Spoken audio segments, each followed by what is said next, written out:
Hello and welcome to the University of Limerick's podcast on all things St. Patrick. And today we are talking about aspects, musical and literary aspects of the legacy of St. Patrick. And I am joined by a number of my colleagues from the university. Michael Griffin, who is an expert on 18th century literature, mostly Irish literature. Tina Moran, a scholar of the Irish Gothic. David Fleming, an 18th century historian of Ireland. Sorcha de Brún, who deals with translation in the Irish language and mostly contemporary and modern. Yes, that's right. Contemporary and modern Irish language literature. Yeah. That's it. Meg Harper, to Sorcha's left, who is a scholar of W.B. Yeats.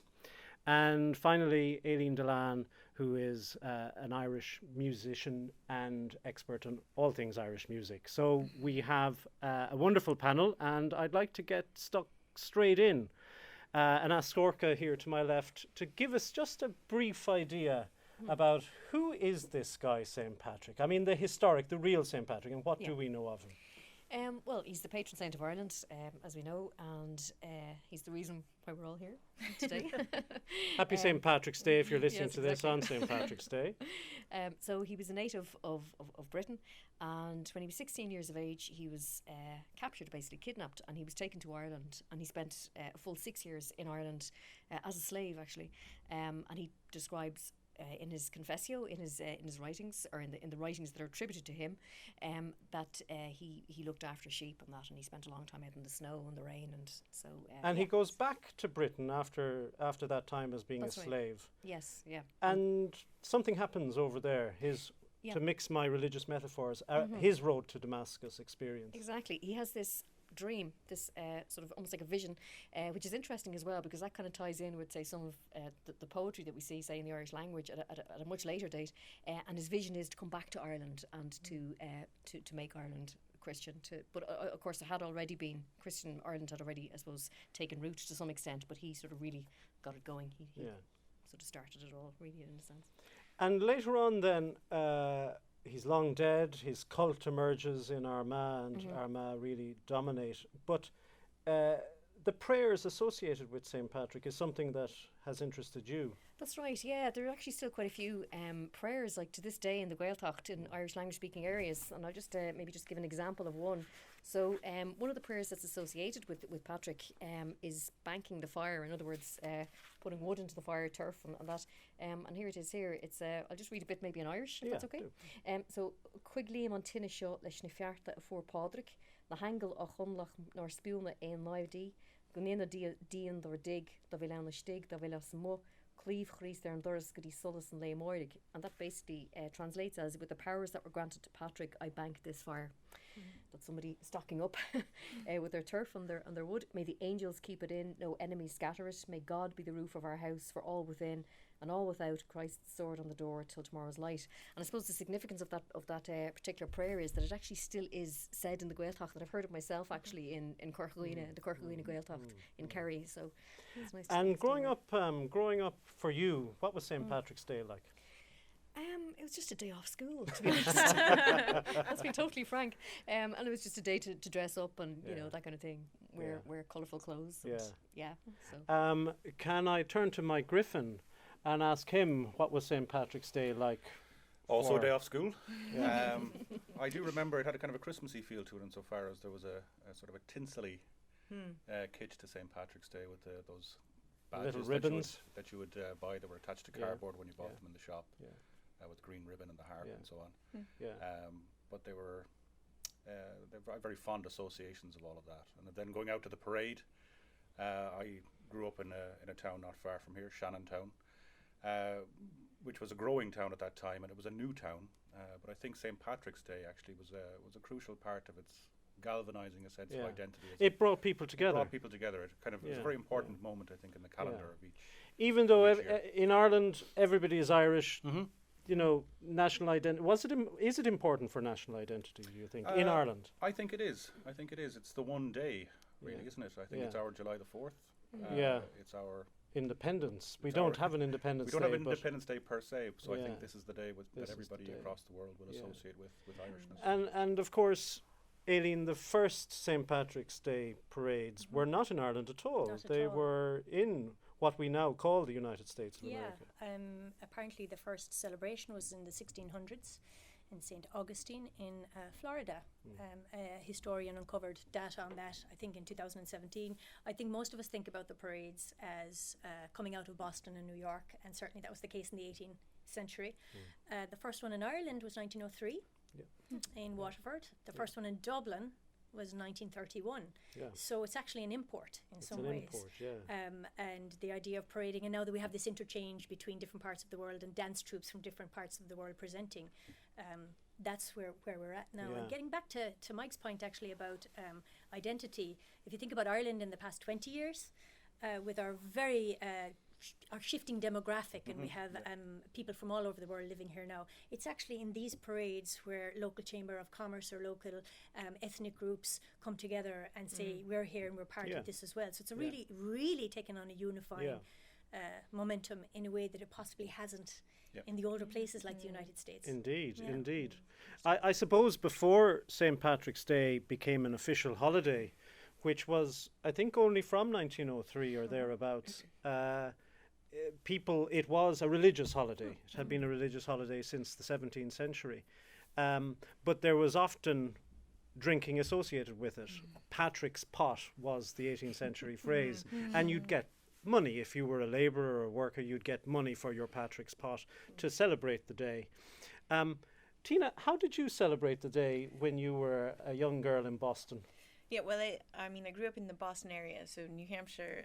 We didn't generally go to the Boston parade, so parades weren't really a big part of my childhood on St. Patrick's Day. But we definitely ate very specific food, which I now realize really has no connection to Ireland whatsoever, or very little connection. Such as? So we used to eat corned beef and cabbage, and soda bread with caraway seeds. This was very particular for Patrick's Day, which I think has a lot to do with the Irish American community. But again, it's not really something that we would do here. Yeah. Green beer was a big thing as well, particularly in college. Beer dyed green, and And Meg, as a person who hails from the southern United States, what was it like down there? Well, there isn't a big Irish American feel to many parts of the American South. Although the first St. Patrick's Day parade was actually in Savannah, Georgia, which the state of Georgia is an interesting place. It was founded as a kind of almost like a prison colony. People were released from debtor's prison and came over, and the St. Patrick's celebrations date from those early periods. And I suppose people who were of Irish extraction were often in debtor's prison, which might have had something to do with that early. But in Savannah, there's a big to-do.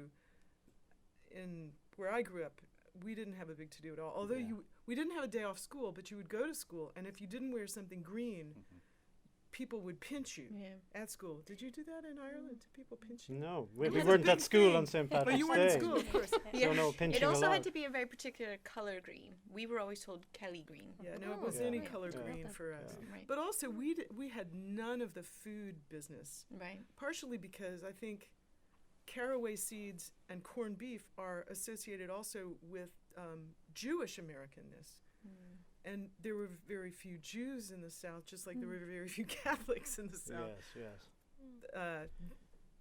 Meg, there were pockets in Savannah and Charleston and places, and in Atlanta. But can I ask you, Meg, what Yeats thought of St. Patrick? Well, Yeats didn't write much about St. Patrick partially because Yeats was a Protestant, and also partially because Yeats wanted to have Ireland not be just purely Catholic. He was very intent on that. And so an early poem of his, a long poem called The Wanderings of Oisin, has St. Patrick as a character. He's a sort of foil for Oisin, but Oisin, who's the pagan hero, is he's the one that you sympathize with. Patrick is really a kind of crabbed, old, man who wants to just kill all joy in life, basically. And Oisin ends up in Christianized Ireland and says, no, thank you. I don't want your kind of heaven. I'll go back and hang out with my warrior buddies. And how was that received themselves. when he was writing this at the turn of the 19th, 20th century? Well, you know, in the 1880s, there actually probably wasn't a huge percentage of the Irish population that was buying books by anybody. Right. So most of the people who were reading Yeats were learning. Yeats was trying to teach people in England and the United States how to appreciate Ireland more than talking to the Irish themselves. Right, right. Particularly with those early publications. Again, it's that transatlantic, that global perspective that exactly. that we're very much interested here in the university in exploring. Can I turn to the musical aspects of this, Aileen? That as with prayers and poetry, music features quite commonly with St. Patrick or about St. Patrick. Can you tell us a little bit about that? There are lots of different kinds of music. There will be things like hymns to be sung at Mass on St. Patrick's Day, like Hail Glorious St. Patrick, and many of us were inculcated into that. Docus Ling Nave Padre would be an Irish language one. But there are also kind of tune structures. Like people think of jigs like the Irish Washerwoman that have featured in movies in 20th century Hollywood, or the idea of the Kelly Green. Where does that come from? A lot of that is promoted through that media as well. There are lots of repertoires that are associated with St. Patrick's Day, and generally Irish music. I mean, you can't have a parade without it. There's even a set tune called St. Patrick's Day, and it's quite old, and it was in places like the States and Australia for 100, 200 years. Right. Very much part of Irish-American identity. And I think that's the other thing the Global Irish Studies is really interested in. There is no one narrative. There are different registers, they're historically contingent, and they're all meaningful. So corned beef is just as legitimate as bacon and cabbage. You know, it speaks to a certain way of expressing yourself. I think in the States, though, maybe Catholicism becomes such a primary part of a certain kind of Irish-American ethnic identity. That's maybe why Patrick persists and persists culturally today in more kind of normative parades and things like that too. But you know, it shifts. So music-wise, tons of songs. I bet you if I broke out into something, a couple of you guys could we join in. Well, what will you be able to? Will you be able to do something for us now? Yeah. Well, I mean, something like I'm thinking Hail Glorious St. Patrick. So on St. Patrick's Day, I come from West Limerick. It's a small parish. Irish music is huge there.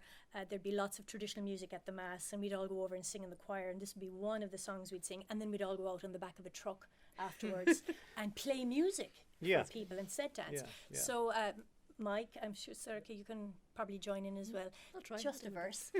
Hail glorious St. Patrick, dear saint of our isle, on us thy poor children bestow a sweet smile. And now thou art high in the mansion above. All the Irish tenors, Count John McCormack, Daniel O'Donnell. Because it goes high at that point. On Erin's green valley, look down in thy love. And then there's a chorus. On Erin's green valley, nostalgic, sentimental, moving. On Erin's green valley, but genuinely felt. We can't be cynical. Yes. On Erin's green valley, look down in thy love. And Erin is the real one to focus in on, because who uses the term Erin? Thomas Moore. Moore's melodies, moved to the States, moves to Australia, conjures up a land of St. Patrick, harps, wolfhounds, and it persists. Do we think that, or what do we think about St. Patrick being more important for immigrants, for Irish immigrants leaving Ireland in the United States, in Canada, in Australia, New Zealand, where there are multiple identities, and where where St. Patrick can be used, sometimes abused, perhaps, in the formation of this particular identity? Who might offer an opinion on that? Well, I know in the South, in the American South, St. Patrick and Irishness get associated not with slavery or with migrants, but with white supremacy quite often. Not to be too blunt about it, the St. Patrick's Day parades are a way to celebrate one's whiteness. Whether you're Irish or not, or just the Irish? Oh, whether you're Irish or not, Right. I think. Right. There's a kind of a curious connection between Irish Americans and certain careers, like being police or firefighters. And I think the St. Patrick's Day parades become a kind of symbol of, positions of authority over other people. I mean, that's most definitely the case. After 9/11, we saw the litany of names that had Irish American kind of origins. Certainly the state in Chicago, when I lived there for 5 years, that's who parades as well. Yeah, I mean, there can be a leveraging of a kind of white privilege, for sure, by some. But it comes back to the point you were talking about earlier about what's Irish and what's Celtic and what's those tensions.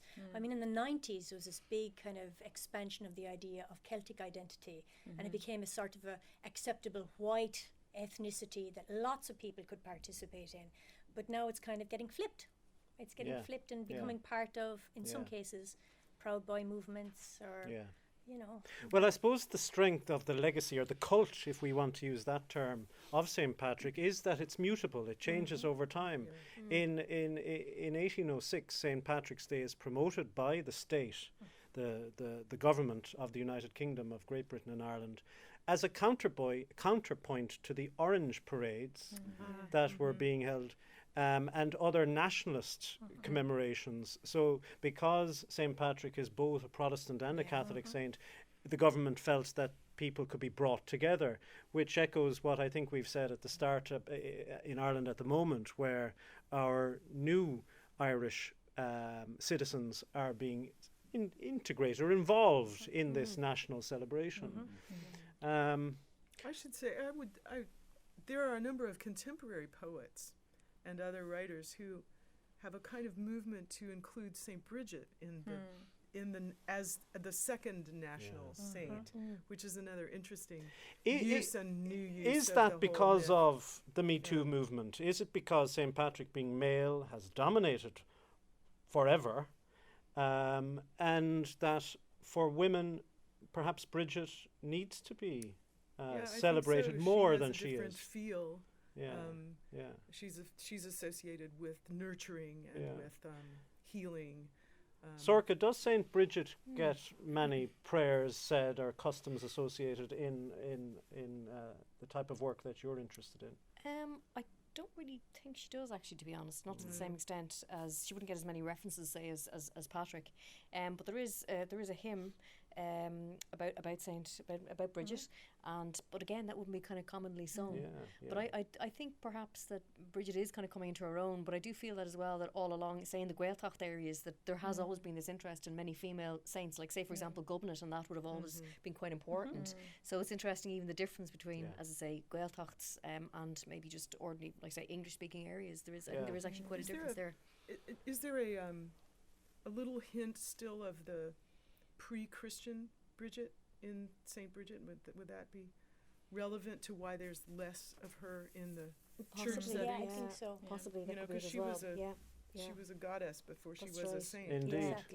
I suppose she's not, her cult initially in the medieval period isn't as strong as St. Patrick, and there isn't this fight between Armagh and other monastic places over the cult and who possessed that cult in the same way, and she's based predominantly in Kildare. But also women always come second in that kind of Catholic church infrastructure. So and in terms of just St. Bridget, I know we said we'd talk about St. Patrick, but sorry, I've ruined it. Did we grow up with St. Bridget in mind in New England area, No. or even in Shannon? Well, St. Bridget was important in school, but that was the thing. You were in school for St. Bridget's You Day. were in school for St. Bridget's Day, exactly. And industriously making St. Bridget's Well, this crosses. is my only association really with St. Bridget, is the St. Bridget crosses that my kids bring home now. They make in school and bring home.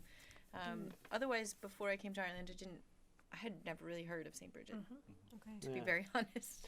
Does St. Patrick come into any aspect of your research, Tina, in terms of the Gothic or the literature of the Funnily enough, 18th and 19th century that Yeah, you might have funnily come enough, he's not across? really a figure in many of the novels I work on. He But doesn't that's come back and haunt That's anybody. indicative in itself. I mean, the Yeah. absence of him in this period.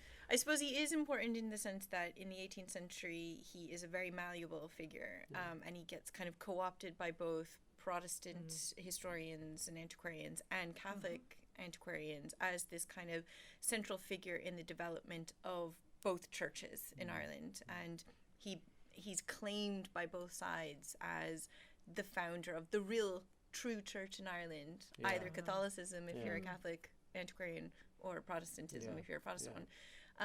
And so you in the 18th century you get this kind of mutual respect for St. Patrick, but to very specific ideological and sectarian ideological ends. And of course, in the north of Ireland, to still this day, St. Patrick is a. In some places, it can bring people together, but more often than not, it can be a divisive holiday, because it is a public holiday in the north of Ireland as well. Mike, from your perspective in 18th century literature, does he make any appearance? I think there's a play called St. Patrick's Day by Richard Brinsley Sheridan. And of course, towards the end of the 18th century, there's a society of St. Patrick, which is very big in London. So that kind of speaks to that larger point about St. Patrick being a kind of a talisman for exiled communities or immigrant communities of Irish people. So, I mean, he does pop up in plays and on stage, versions of Irishness that owe very much their allegiance to St. Patrick. In terms of writing generally, I find that there's a sort of a pastoral association, and this goes along with the kind of the religious importance of St. Patrick, is that even when St. Patrick isn't mentioned, I think there's what I often think about in terms of the pastoral lineage of St. Patrick is the way that he becomes so important in the 20th century, say for somebody like Eamon de Valera and the idea of the church. So when I'm thinking about 18th century pastoral poetry, for instance, always in my head is de Valera's speech on St. Patrick's Day of 1943. And that speech, I think, it raises so many of the controversial issues. So issues about gender, issues about the role of the church in Ireland. But it's an extraordinary speech in terms of the language that de Valera uses. And I don't know what other people think about this speech. This is what's famously referred to as the Dancing at the Crossroads. speech. Absolutely. This is the Ireland that I would have. That he dreamed of. And of course, it's in a speech to be broadcast on the radio, St. Patrick's Day 1943, and it's a speech that's meant as much to be broadcast to emigrant communities as anybody else. And of course, this was Ireland at war. Ireland at war, And there is something comforting, perhaps, about not quite, yes, Ireland in an emergency. But he is appealing in a way to not just, as you say, not just the Irish, but to. I wonder how would he have been received in the United States amongst those people who might have been listening to him. Would they have wanted to have come back to this Ireland that he dreamed of? Well, in terms of the kind of 20th century imaginary, I think it still persists, especially among older generations. This idea of the rural idyll, the nostalgia, the sepia-toned look at, the thatched cottages, and like all of these tropes persist. I mean, but they were there even earlier, much earlier than Dev. Again, back to Thomas More. You can draw a direct line all the way through popular culture, right up to the present through that, and these things are really meaningful for people. And unfortunately, I guess within that narrative there is a certain heteronormativity. There's a certain way the culture can be used to include but also exclude, and that's when it becomes challenging to navigate. So do you think, let me ask, do you think that St. Patrick has anything to do with the stereotypical Irish person often being called Paddy? I think so. Oh, yeah. I think so, yeah. So many people were called Patrick. That's right. right. Patrick is... Patrick or Michael. Mick. Paddy or Mick. Paddy or Mick. That's where the Yeah. paddy Yeah. wagon came from. They threw Oh, the yeah. drunken Right. Irish in the back. In You the know, so back. the Yeah. stereotype Yeah. is there from Punch magazine Yeah. earlier. Yeah. Yeah. But Patrick, and people have looked at this from a scholarly point of view, Patrick and Bridget are amongst the most popular names for christening purposes from the 18th, 19th and into the 20th century. And it's only from the 20th century that you get lesser saints, if In I can say Ireland lesser even. saints, for like Gubnut was Yes. mentioned earlier. And Gubnut is particularly associated with particular areas of the country. Whereas Patrick has this universality. Yes. Yeah, that's it. Absolutely. That's the interesting thing. And it's also interesting what Mike was saying there about Dev's speech, the Dancing at the Crossroads speech, because Patrick himself in his Confessio, I mean, he talks about women, as slaves, and he actually is he's very sort of empathetic, or that's how he comes across, as being very, very empathetic to women as slaves. And he says that more than other slaves, that women are, I have it here, just a copy of it, that they're much more subject to threats and violence and that. So his whole attitude and approach to women was actually, it was very sympathetic and Because that. presumably when you are a slave, you're all, whether you're male or female, you're in it together, really. Yeah. And so he can empathise, I presume. Yeah, that's right. Um, Yeah. And I mean, his mother as well I know his father was a deacon. Yeah. And And his grandfather a priest. That's right. But his mother was also, I think she was a priest actually. Or, Right. She was a religious woman. Yeah, so Yeah. it just shows how things has change that over time, background. and the kind of Catholicism that came to light, I suppose, at a later stage was not necessarily the kind of Yeah. indicative of the early Catholic Church. You know? Well, and didn't he promote St. Bridget? Or, he was supportive of St. Bridget, too. She was the Christian one who was the abbess in In Kildare. Kildare. right. At least, Kildare, at least yeah. that's the way it's portrayed. Or that's the and myth, yeah. and Of the the cult, Sikh, of course, yeah. the hagiography of this is interesting in itself. Yeah. How the saints all happen to know each other Yeah, all at the right. same time. And They hung out together, and sometimes do work Virtually. together and save each other. It's great because these can be narratives we can recuperate. The Yeah. slave, Yeah. the migrant, Yeah. That's right. Yeah. and put forth Yeah. kind of Yes. more globalized ways of thinking about these Yeah. things. Aileen, in terms of the tunes associated with St. Patrick, is there any particular or peculiarities associated? There's one particular set dance. So the dancing masters in Ireland would have taught this specific set of steps to the tune called St. Patrick's St. Day. Patrick. And it was, history says it goes back numerous centuries. Right. Some claim it was played at different battles. It's one of those tunes, excuse me, that actually was played and claimed by both sides of the American Civil War by Irish regiments. Yes, they both played it on both Yeah. sides. And it's huge in the diaspora in terms of those who engage in dance. Right. So one of the first traditional set dances you'd learn to perform is called St. Patrick's Day. Well, do you have it? I do. If my flute is And warm we enough, I might can just play it we to the might outline. go out on this tune, and thank you for listening and watching. And Aileen Delan on St. Patrick's Day, traditional air.